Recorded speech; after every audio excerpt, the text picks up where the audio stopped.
Bonjour tout le monde, j'espère que vous allez bien. Nous allons tout simplement nous lancer sur un cours de virtualisation aujourd'hui. Donc vous allez avoir principaux explications sur les structures réseau, en tout cas qu'on peut faire avec de la virtualisation, ce qu'il faut comme matériel. Ceux qui sont arrivés en cours des émissions et qui sont intéressés par le contenu de ces différents cours et des vidéos à venir et de celles-ci, présentent tout simplement les différents réseaux sociaux que vous pouvez trouver juste là.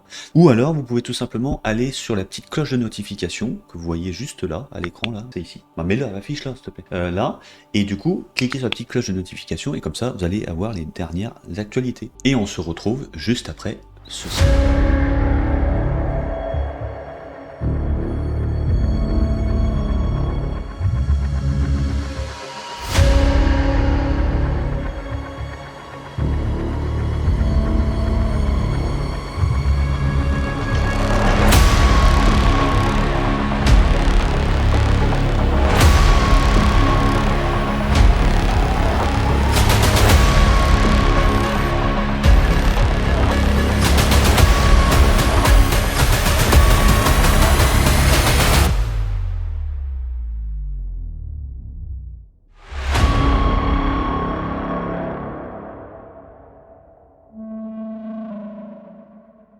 Donc on va basculer comme on a l'habitude de faire sur la partie émission, c'est parti. On va lancer notre logiciel comme on a l'habitude de le faire.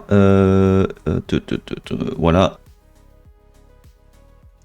C'est parti, mon kiki. Donc on va lancer un plan réseau comme on a l'habitude de faire. On va partir sur du réseau, diagramme réseau. Voilà, on a le gratuit qui est là, c'est très bien. Donc la virtualisation, qu'est-ce que c'est? Que la virtualisation, c'est en fait la possibilité tout simplement de virtualiser des ordinateurs dans un réseau sans forcément avoir de machine physique. Donc vous avez deux principes de virtualisation. Vous avez le premier principe de virtualisation, ce qu'on appelle la full virtualisation, et on a la para-virtualisation. Alors il faut savoir que ça c'est des sujets qui sont relativement assez anciens, qu'il y a largement assez de documentation sur ça. Mais pourquoi moi je voulais en parler? Parce qu'en fait, j'ai remarqué en fin de compte que les gens en fait savaient ce que c'était, mais n'avaient pas vraiment d'idée de structure réseau qu'on pourrait avoir avec en fait. Parce qu'il faut savoir que la possibilité avec ça est vraiment très très vaste. Donc je vais en tout cas énumérer différents plans réseau qu'on pourrait avoir avec et vous expliquer les différentes configurations qui sont possibles de faire et qu'il faut faire par exemple si vous voulez pouvoir ouvrir des services externes par exemple. Donc la full virtualisation, elle comprend la possibilité de virtualiser des machines, dans les deux cas de toute façon. La seule petite différence, c'est que dans la full virtualisation, vous pouvez virtualiser ce qu'on appelle des machines avec du desktop, vous pouvez simuler du matériel. Par exemple une carte réseau, il peut émuler une carte de son, une carte réseau, des ports USB, disque dur, tout simplement. Voilà, disque dur. Une interface tout simplement graphique, d'accord, et un lecteur de CD-ROM pour ceux qui sont lecteurs de CD-ROM. Donc ça, c'est ce que vous pouvez faire grosso modo avec une machine en full virtualisation. D'accord ? La machine en paravirtualisation, en fait, vous pourrez exactement faire la même chose que dans la full virtualisation, mis à part que la seule petite différence que vous allez avoir, c'est que grosso modo, dans ce principe ici, vous n'allez pas pouvoir avoir d'interface graphique. Vous me direz, mais dans ce cas-là, autant utiliser carrément la full virtualisation. Mais la full virtualisation, le problème qui se pose, c'est que quand vous voulez, par exemple, proposer des services sur Internet, qui va vous bloquer, c'est tout simplement le serveur qui héberge le service, en fait, il peut perdre en fait de la réactivité, parce que justement, vous avez des services qui tournent dessus et qui sont trop gourmands pour le système. Donc ça, si vous voulez, c'est l'idéal quand on veut, par exemple, faire du test sur des différents desktops, qu'on veut tester un nouveau système. Bon, bah voilà, on le met dans un système de full virtualisation. Mais quand vous proposez des services, exemple un serveur web, un serveur mail, etc., eh bien il vaut mieux partir par la virtualisation. Pourquoi? Parce que là il n'y a pas d'interface graphique, c'est du desktop. Et le desktop, c'est très lourd en fait. C'est surtout que c'est plus réactif de passer sur la paravirtualisation. Alors dans ce système de virtualisation, qu'est-ce qu'on a? On a ce qu'on appelle des logiciels de virtualisation dites software. Et qu'est-ce qu'on va avoir comme logiciel software qui font de la virtualisation? Vous allez avoir, par exemple, VMware Workstation. C'est un logiciel de virtualisation. Voilà, qui va permettre d'émuler des machines, mais ils seront émulés sur votre ordinateur physique. Donc, ce qui veut dire que quand vous avez déjà un ordinateur avec un desktop, D'accord? Puis vous mettez ce logiciel-là et puis vous revirtualisez de la chose, et ben il faut avoir en fait physiquement un ordinateur qui soit assez puissant pour supporter vos différentes machines virtuelles. Et vous avez ce qu'on appelle des logiciels de virtualisation, mais des systèmes en fait, un peu comme Linux, qu'on vient installer dans une machine physique. Et là par contre, petite différence, c'est que il va utiliser tout l'hôte de votre ordinateur pour pouvoir créer des machines virtuelles, sauf que sur ce genre de machine, en fait, il n'y a pas d'interface web, ça se fait en ligne de commande. Et le seul moyen en fait de contrôler vos machines virtuelles à travers ce serveur-là, c'est tout simplement de faire en sorte, quand vous installez par exemple VMware ESX par exemple, j'ai fait une vidéo sur ça d'ailleurs pour patcher qui concernait un patch de sécurité sur VMware ESX. Je vous donnais l'astuce. Je vous mettrai le lien de cette vidéo là dans la description de celle-ci, comme ça vous aurez aussi la possibilité de patcher votre VMware ESX. Donc on a le VMware ESX qui lui se contrôle soit en ligne de commande, soit avec une interface web. Donc ça demande forcément à ce que la machine auquel vous installez le VMware ESX ait une carte réseau, et du coup c'est par l'intermédiaire de cette carte réseau là que vous allez pouvoir accéder à l'interface. Donc là je vous grossis un peu la chose, mais grosso modo quand vous voulez lancer des services sur internet, c'est comme ça que ça se passe. Et dites-vous une chose, c'est que dans les data centers, et ben c'est exactement pareil. Voilà. À la seule différence, c'est que vous allez avoir des armoires complètes en fait de serveurs très puissants qui permettent justement d'héberger des systèmes de virtualisation et d'héberger carrément des services derrière. Comment ça se passe, par exemple, quand on imagine une structure réseau avec un système de virtualisation? Déjà, il faut identifier les besoins et surtout le nombre de personnes qui va utiliser ce service. Alors quand c'est dans un contexte, ça veut dire local, donc chez vous, s'il n'y a que votre famille, il n'y a pas trop d'intérêt à faire vraiment de la virtualisation, sauf si ce n'est que pour votre hobby personnel. Mais par contre, dans un cas d'entreprise, eh ben, soit vous faites l'hébergement sur votre site, en local, mais on va dire avec des ouvertures de port côté modem pour pouvoir faire en sorte que ça soit ouvert de l'extérieur. Le truc, c'est que si jamais vous êtes dans le cadre d'une entreprise avec beaucoup de personnes à vouloir utiliser vos services, ça peut être limite par rapport à la bande passante de votre connexion Internet. Donc pour ça, qu'est-ce qu'on va faire? On va plutôt privilégier la location d'un serveur chez des fournisseurs officiels comme OVH, Infomaniac, etc., qui eux ont une structure réseau et une bande passante beaucoup plus importante. Et donc du coup, permet une réactivité accrue, tout simplement, d'accessibilité aux services. Il faut comprendre une chose, c'est que la meilleure solution de virtualisation reste quand même d'avoir une machine physique dédiée à ça. Plus vous allez avoir une machine puissante, plus votre serveur de virtualisation va pouvoir émuler un certain nombre de services et du desktop sans que vous soyez contraint à des ralentissements, que ce soit au niveau de l'interface graphique de votre machine virtualisée, ou tout simplement de connectivité à distance. Donc pour ça, qu'est-ce qu'on va faire? On va prendre un serveur. Donc il y a plusieurs types de serveurs. Vous avez des gros serveurs, donc vraiment des gros serveurs de data center, et vous avez ce qu'on appelle des micro-serveurs. Et ces micro-serveurs, on peut les utiliser dans le cadre, par exemple, d'une petite entreprise, ou dans un contexte personnel. D'accord? On va vers perso, on va raccourcir, dans un contexte perso. Donc, comment ça se comporte? Eh ben, vous allez adapter la puissance du serveur en fonction des besoins et de ce que vous allez en faire. Une petite entreprise, un micro-serveur, ça suffira largement. Pour, on va dire, une multinationale, vraiment une grosse entreprise avec différents sièges sociaux, et ben là, effectivement, un micro-serveur, ça suffira pas du tout. Et donc, pour ça, on va soit multiplier le nombre de serveurs de virtualisation dans chaque réseau, chaise sociale, ou alors, on fait une location de serveurs. Quand on a, on va dire, une certaine rente d'argent par rapport à l'entreprise, qu'on fasse une location de serveur chez Infomaniac ou un fournisseur, ça coûtera moins cher que si on devait mettre un serveur chez nous. Voilà, parce que il faut penser aussi à l'électricité, etc., etc. Donc c'est là, on va aller, premier pas, la première structure réseau, côté data center.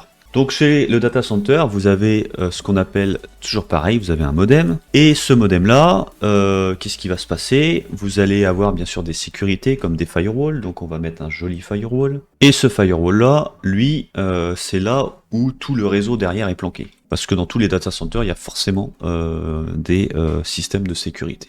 Donc je vais pas trop en citer pour pas privilégier certaines marques, mais en tout cas je peux quand même en dire une, notamment Cisco. Voilà, c'est une marque assez répandue. Et puis vous en avez plein d'autres. Voilà. Le schéma est le suivant, du modem ça va à l'extérieur et du LAN du modem ça va vers les firewalls. Et après vous avez ce qu'on appelle des couches réseau qui permettent tout simplement de répartir les différents, ouais, c'est ça, les différentes structures réseau. Où là vous avez derrière des ordinateurs, notamment des serveurs. Alors c'est vrai que là j'ai mis une tour comme ça, mais souvent c'est plutôt des serveurs, c'est plutôt ça quoi. C'est à peu près ça quoi. C'est des racks en fait, hein, voilà, dans des bêtes, dans des armoires. Et ça vient tout simplement se répéter. Voilà, ainsi de suite. Donc de l'extérieur, mettons Didier, voilà, c'est un chef d'entreprise, il veut avoir un service pour héberger son site internet d'entreprise ou pouvoir proposer d'autres services à ses clients. Qu'est-ce qu'il va faire? Il va aller contacter un fournisseur d'hébergement. Et ce fournisseur d'hébergement, ils ont des structures qui sont à peu près comme ça, quoi. Voilà. Bon, là, c'est vraiment très simple, mais il faut savoir que des grosses structures comme ça, ils ont quand même ils ont des colonnes et des colonnes de serveurs, donc voilà. Sur leur site internet, on va dire, voilà, on propose des services de virtualisation, on propose des services d'hébergement de site internet, etc. Donc, qu'est-ce qu'il fait? Il lui demande, et hop, ce qui se passe, c'est que de chez lui, il va pouvoir aller accéder au site de l'entreprise, d'accord? Et ce site de l'entreprise, ils ont un beau site internet, toto.fr. C'est un exemple parmi tant d'autres.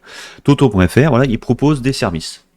Donc derrière Toto.fr, c'est une entreprise. Qu'est-ce qui va se passer? C'est que quand Didier va aller demander tout simplement la possibilité d'héberger son site internet, après on va parler d'autres choses, ne s'inquiétez pas, il va faire une demande au fournisseur d'hébergement, et le fournisseur d'hébergement va lui proposer des abonnements ou des offres. Du côté d'un data center, comment ça va se passer? Pour faire simple, les fournisseurs d'accès, pas les fournisseurs d'accès internet parce que ça c'est encore c'est encore différent, mais les FAI en fait ils ont ce qu'on appelle des adresses IP qui leur sont dédiées, d'accord, qui sont d'ailleurs régies par la réglementation d'adressage IP en Europe, et ils ont en fait leur propre bande passante, pour faire simple, et cette bande passante là elle est ouverte en globalité sur internet. Donc eux de leur côté, ils ont différentes manipulations à faire pour faire en sorte que de l'extérieur, ils puissent tout simplement adresser un site internet avec une adresse IP spécifique. D'accord. Après le LAN, comment ça se passe? Vous avez en tout cas des firewalls qui permettent de sécuriser la connexion, et ils vont ouvrir ce qu'on appelle des règles NAT, et et bien sûr ils vont faire du forwarding. Donc ils vont faire des règles NAT et des forwarding. Alors la différence entre les règles NAT et le forwarding, c'est que les règles NAT, grosso modo, c'est pour faire simple, c'est comme une porte d'entrée. D'accord? C'est que vous ouvrez un port du côté firewall de votre réseau, et ça, vous l'ouvrez, après vous faites en sorte que ce port-là soit aussi bien ouvert de l'extérieur et ouvert aussi en sortie. Et ça va faire comme une porte d'entrée, c'est-à-dire qu'une personne va rentrer de l'extérieur, donc il rentre, toc toc toc, hop, il peut visiter le contenu et il ressort et la porte se referme. Voilà, c'est comme ça que ça se passe. Ça c'est pour les règles NAT. C'est vraiment très simple, hein, c'est la chose. Et le forwarding, alors le forwarding c'est différent, c'est comme le principe d'une règle NAT, sauf que on va dire que la porte de destination n'est pas la même. Je m'explique. Vous avez, mettons, la première porte. Cette première porte, on dit que côté modem, on va ouvrir le port 80. D'accord? On va ouvrir le port 80. Le port 80, si vous avez suivi mes autres cours, c'est ce qui est couramment utilisé pour tout ce qui est, on va dire, site internet, tout ce qui est contenu web depuis l'extérieur. Donc notamment le serveur HTTP, pas le serveur, c'est n'importe quoi, mais le port découle du protocole HTTP, donc port 80 égale protocole HTTP, et ce fameux HTTP provient service, on va avoir soit Apache, soit on va avoir Nginx. Donc comment ça se passe? En tout cas le forwarding c'est ça, c'est que on va dire voilà, on ouvre le port 80. D'accord? Donc quelqu'un qui vient de l'extérieur, il consulte tout simplement le port 80. Tac, ok. Et de l'intérieur, on peut dire que par exemple, le port 80, ce n'est plus un port 80, mais par exemple, ça va être le port, peu importe, je donne un exemple, mais 75-80 par exemple. Donc qu'est-ce qui va se passer, c'est que pour la personne, ça sera indolore, parce qu'elle va taper tout simplement une adresse internet sur son ordinateur, dans la barre d'adresse, et quand elle va envoyer la requête va être redirigée vers le port 75-80 en LAN et en local. Voilà ce que c'est concrètement qu'un forwarding, d'accord? Et les règles NAT, c'est que le port de base est le même que sur celui du destination. Dans le data center, ça se présente à peu près du même principe. À la seule différence, c'est que là, on a quand même plusieurs serveurs qui tournent derrière, d'accord? Donc imaginez bien le nombre de règles qu'il faut pour attribuer telle machine avec telle adresse IP, etc. etc. C'est pour ça que dans un contexte de data center, les structures sont complètement différentes. Pourquoi? Parce qu'il va falloir avoir en amont en fait un gros ordinateur en fait, si vous voulez, on peut appeler ça comme ça, qui a le droit en fait d'attribuer en fait plein d'adresses IP. Et quand je dis d'adresses IP, c'est des adresses IP publiques, pas des adresses IP locales, d'accord? En local, voilà, il y a un certain nombre. En sachant qu'il y a un truc à savoir, c'est que un serveur DHCP, concrètement, tout dépend de l'adresse IP qu'on donne, mais la limite, c'est 255 machines. Grosso modo, c'est 255 machines derrière ça. On ne peut pas mettre plus. Donc, qu'est-ce qu'on va faire? Pour pouvoir faire en sorte que toutes ces machines-là soient attribuées et redirigées vers le bon flux, on va faire en sorte, par exemple, de changer l'adressage IP de chacun de ces réseaux.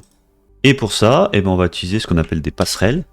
D'accord? Et ces passerelles-là vont eux-mêmes créer des serveurs DHCP. Ici, vous allez avoir une première passerelle qui sera en 192.168.1.254 par exemple. Et ici, vous allez pouvoir avoir une autre adresse IP qui va se faire par 10.254. Après, vous allez avoir la 11.255 et 12.255.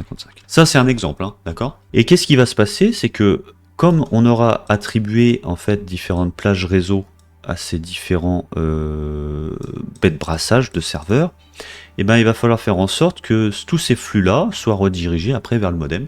Donc pour ça, on va avoir des intermédiaires. Vous allez avoir des intermédiaires comme ça, et ces intermédiaires-là, ils auront forcément la même adresse IP que sur celui du modem, par exemple. Donc, on va faire ça plutôt. Dans ces 192, donc ça va être le WAN, d'accord? Donc le WAN, c'est en fait l'entrée réseau qui correspond à la carte réseau qui va vers l'extérieur, d'accord? Et le LAN, c'est ce qui correspond aux cartes réseau qui vont vers l'intérieur. Voilà. C'est vraiment grossier ce que je t'explique, mais c'est pour faire en sorte que ce soit vraiment pédagogique. Et donc du coup, qu'est-ce qui va se passer? C'est que là, on va avoir 10 points, mettons, point 2 pour un premier serveur. Et là, on a, vous voyez, un premier réseau. Voilà, un premier réseau. Et après, qu'est-ce qu'ils peuvent faire? Ils peuvent faire en sorte, par exemple, d'ici, ils vont répéter cette opération. Et ce qui va se passer, c'est que voilà, vous allez avoir une structure réseau dans cette partie-là qui va être propre à chaque intermédiaire. D'accord? Et ces intermédiaires-là seront tous reliés après au modem. Voilà. Après, voilà, c'est une question d'autoroute. Ce qu'il faut comprendre, c'est que dans le réseau, c'est une question d'autoroute. Il faut savoir comment vous allez faire en sorte que le flux puisse transiter d'un point A à un point B. Donc pour ça, ça se réfléchit une structure réseau. Ça se réfléchit. Mais en même temps, il y a une certaine logique. D'accord? Et quand on regarde le réseau vraiment dans sa globalité, en fait, on peut remarquer que ce sont des schémas réseau qui se ressemblent, mais vraiment comme deux portraits sur pratiquement tous les réseaux de la Terre. Voilà. C'est toujours régi par des règles bien précises et on trouve une certaine réorganisation, uniformité qui se retrouve partout. Donc voilà, on a une structure réseau en tout cas classique, assez poussée, mais relativement classique. De ce que pourrait être tout simplement un réseau de data center. D'accord? Bon, après, voilà, il manque des choses, hein, bien sûr, mais vous avez déjà la base de ça. D'accord? Vous avez déjà la base. Donc maintenant, imaginons que là, on n'est plus dans le cadre d'entreprise, que vous êtes dans le cadre de vouloir créer en fait votre système de virtualisation vous-même. Donc pour ça, vous avez toujours le même principe de ce fameux modem, d'accord? Donc là, on a le modem. Vous avez un switch, et dans ce switch-là, vous avez le WAN, hop, donc ici WAN, voilà. Et le WAN, vous allez lui mettre une adresse IP qui correspond en fait à l'adresse IP que vous fournit votre modem. Donc si votre modem vous fournit une adresse IP entre 192.168.10 par exemple, .5 par exemple, enfin X parce qu'il y a un serveur DHCP derrière, X, bon bah dans ce cas-là, vous devez mettre votre WAN en adresse IP statique, ça c'est très important, statique, 192.168, 168.10. Mettons 5. Voilà, mettons 5. Mettons 5 parce que j'estime que vous avez d'autres périphériques dans le réseau. D'accord. À partir de là, eh bien, on va aller calquer derrière le switch un serveur. Et ce serveur-là, tout simplement, on va lui mettre donc la WAN. On va lui mettre une carte réseau qui lui est en 192.168.10.6 par exemple. Ok. Donc là, par contre, si vous réfléchissez bien à la chose, d'après vous, qu'est-ce qui manque? Qu'est-ce qui manque concrètement?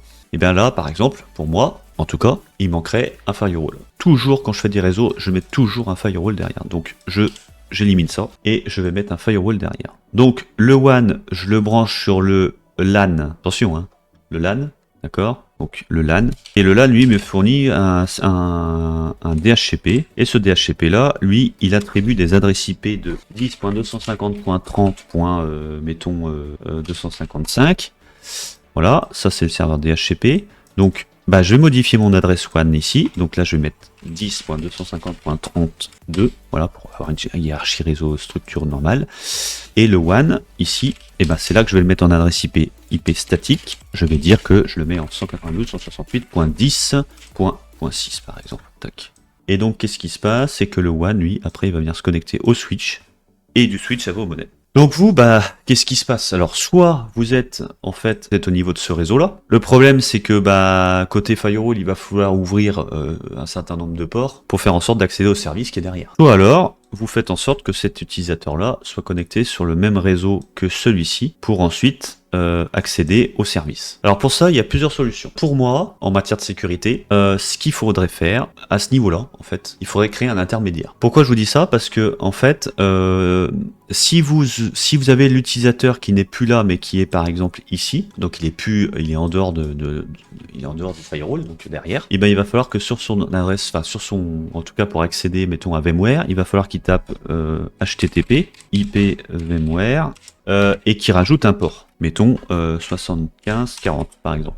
Ok.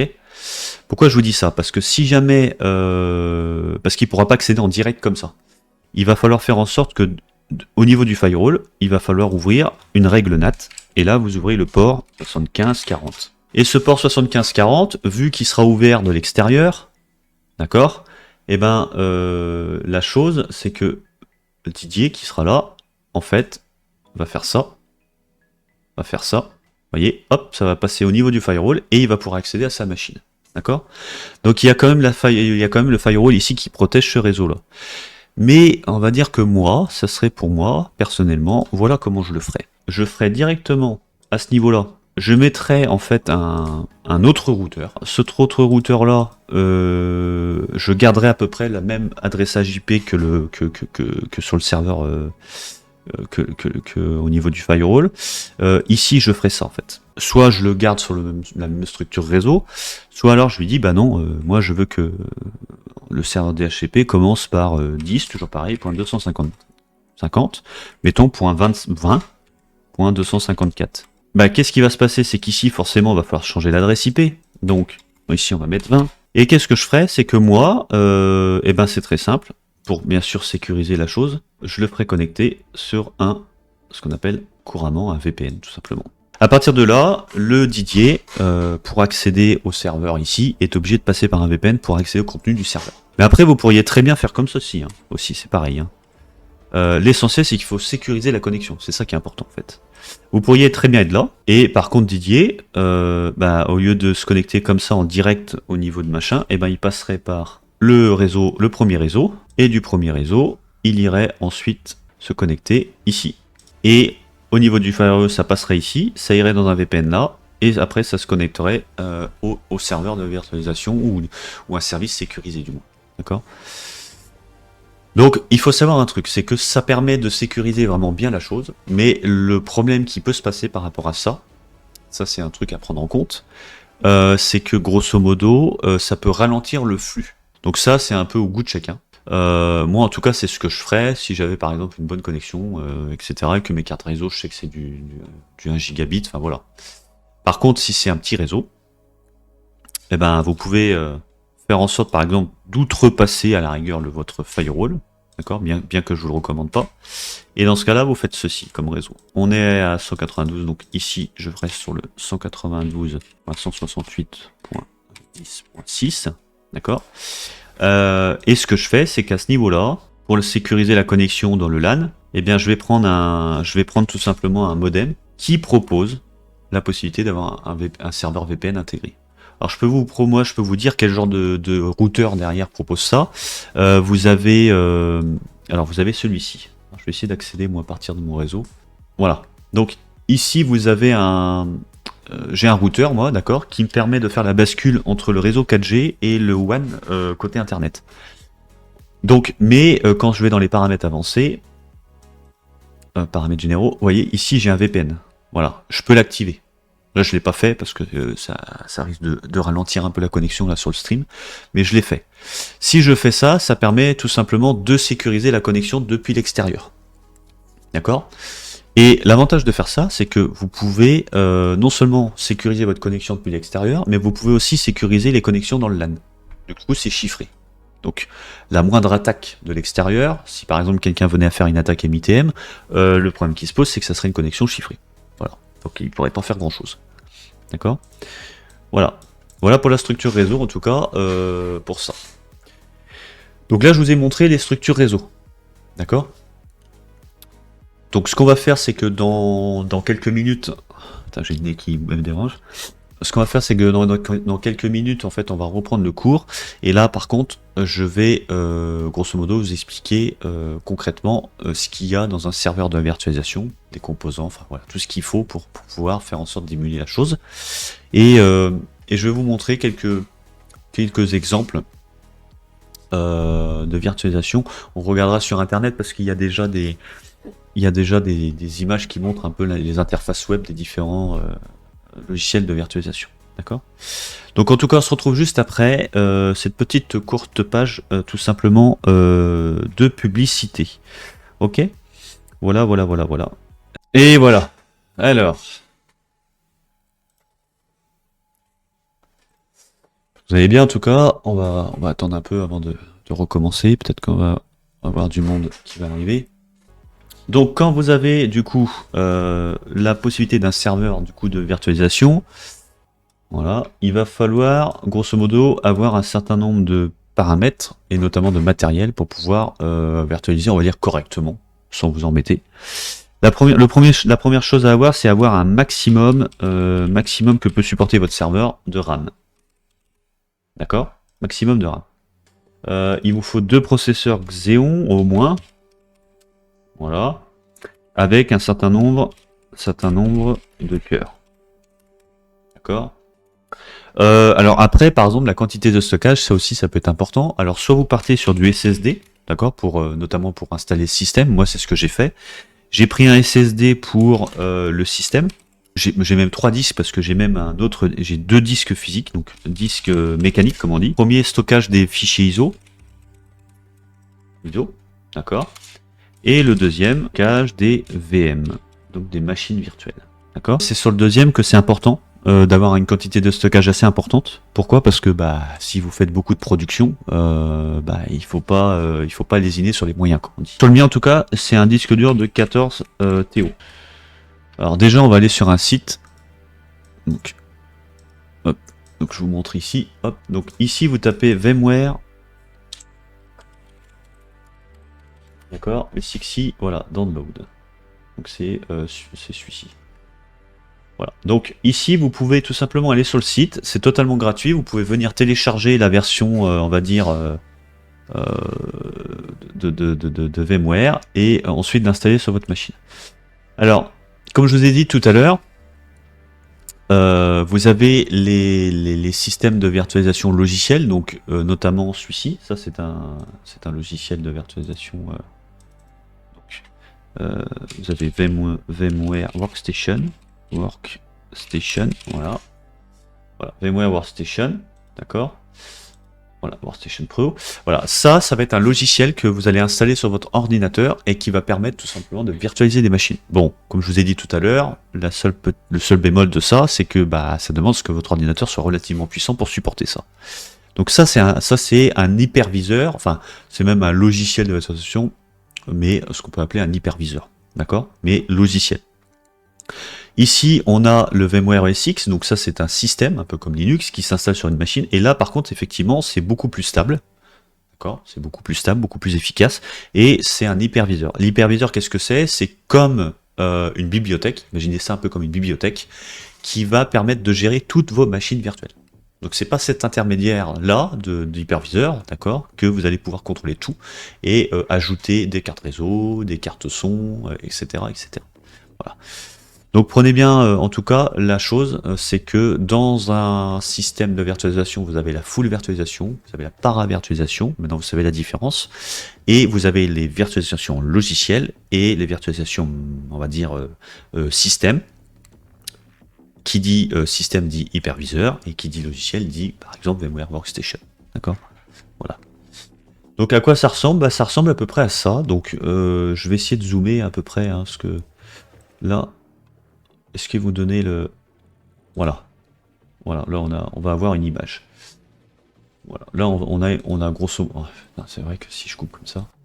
Donc voilà à quoi ressemble en tout cas VMware OS X, d'accord, dans un ordinateur. Donc ce qu'on peut voir ici, c'est que vous voyez, là il vous donne par exemple l'hôte, d'accord, là c'est l'hôte, la puissance de l'hôte, avec les différentes capacités qu'on a à droite, et le descriptif, le nombre de cœurs, le nombre de gigas de mémoire, etc. etc. Donc le plus important quand vous faites de la virtualisation comme ça, c'est qu'il faut que l'hôte soit puissant.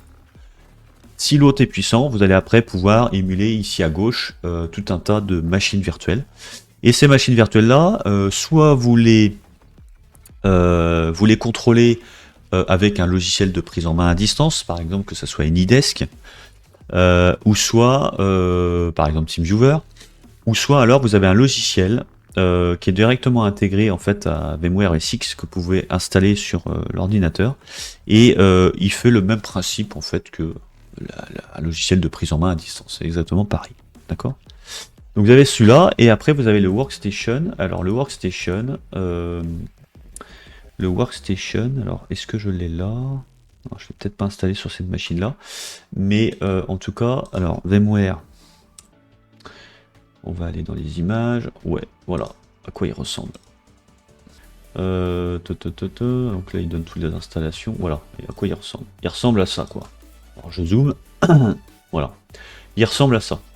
Donc vous aurez une genre de fenêtre comme ça qui va permettre de créer des machines virtuelles, etc. etc. Mais bon, comme je vous ai dit, après c'est à double tranchant. C'est suivant l'utilité de chacun. Moi en tout cas, c'est le genre de choses que je n'utiliserai pas. Ou alors vraiment vite fait, mais en tout cas je n'utiliserai pas, je préfère vraiment quelque chose de plus physique. Voilà, voilà. Bon après, c'est sûr qu'un serveur chez soi, surtout un gros serveur, ça consomme beaucoup. Mais vous pouvez aussi très bien installer VMware OS X sur un micro-serveur. Donc pour ça, vous avez sur Internet, vous allez taper sur Internet Proliant. Voilà. Et là, vous avez un exemple de micro-serveur. Tout simplement, ici. Voilà. Et avec ça, vous pouvez virtualiser VMware OS X sans problème. Ça marchera très bien pour une utilisation, on va dire, personnelle, pour vos hobbies. Bon, j'espère qu'en tout cas, cette émission, en tout cas, vous aura plu, que vous aurez appris des choses. En tout cas, je donnerai d'autres cours par rapport à ça. Et la prochaine fois que je ferai un cours sur ça, j'essaierai de vous montrer vraiment dans le contexte de mon serveur avec l'interface web qu'on crée, et on va émuler des machines, comme ça vous allez voir un peu plus précisément comment ça se passe de ce côté-là. Bah écoutez, en tout cas, je vous souhaite une très très bonne fin de journée. Vous pourrez revoir cette vidéo-là en tout cas sur YouTube. Donc vous avez les différents liens de réseaux sociaux, donc vous voyez juste en bas là, ici, et la petite cloche de notification abonné, il faudra surtout pas, d'accord, donc pour suivre les dernières actualités. Voilà, bon j'ai un peu les cheveux en pétard là par contre, là. Je trouve plus le bouton de fin. Je trouve plus le bouton de fin, il est où? Bon, je refais mon truc, allez. Salut.